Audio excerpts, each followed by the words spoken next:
Greetings and salutations, I'm back to talk about my favorite show, Red Dwarf. In this case, we're getting the episode, White Hole.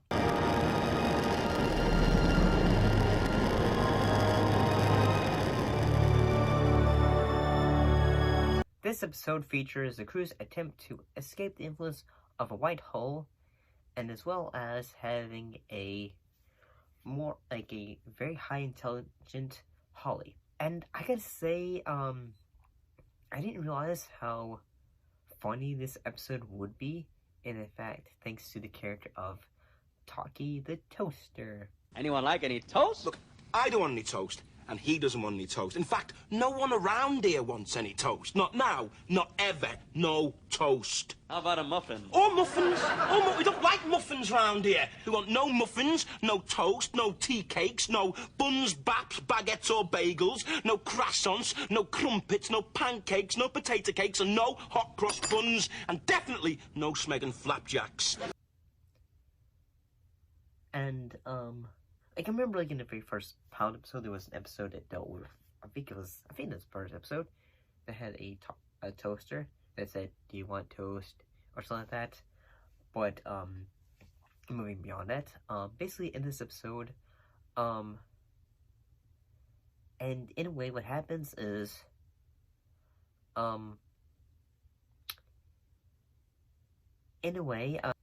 basically what happens is after, Holly basically gets a huge increase in her intelligence. Basically, she has, her life expectancy decreases to only 3 minutes. So basically, the crew has to make sure they can figure out how to save her, because, you know, she controls everything on the ship. So, honestly, that is a great idea for an episode of this show, trying to save the AI that's part of the computer mainframe. And as well as, like, there's a lot of moments where she's just talking to Taki the Toaster, who... And I resent the implication that I'm a one-dimensional, bread-obsessed electrical appliance. I apologise, Toaster. What's the question? The question is this. Given that God is infinite, and that the universe is also infinite, would you like a toasted tea cake? That's another bready question. It's not just bready, it's quite currenty, too. Who's just, like, say, do you want toast? Do you want bagel? Do you want everything? And all that. So that's rather humorous and kind of funny.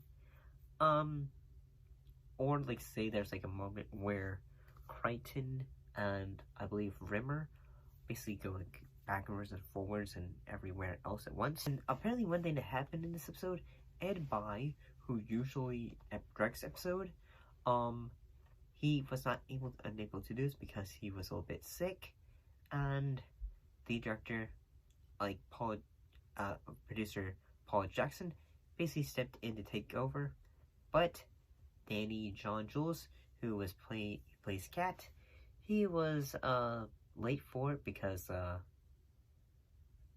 basically he usually comes in late on set. Basically he in a way almost got his butt chewed out.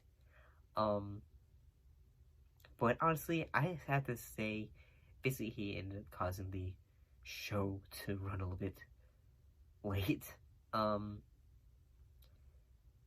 Basically the director got mad. But I gotta say, this episode is kind of funny, it's charming. Tear your doors. They're only a light alloy. Maybe we could get through them if we use a battering ram. Or we need something, say, I don't know, 6 foot long, fairly sturdy with a flat top.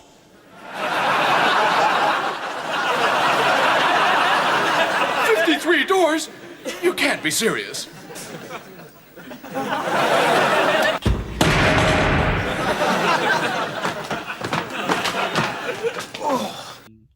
Here's the thing about Red Dwarf.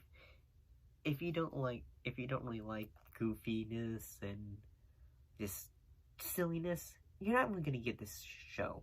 If you like sci-fi goofiness that just is goofy, that's almost a live-action cartoon, then you might not like this.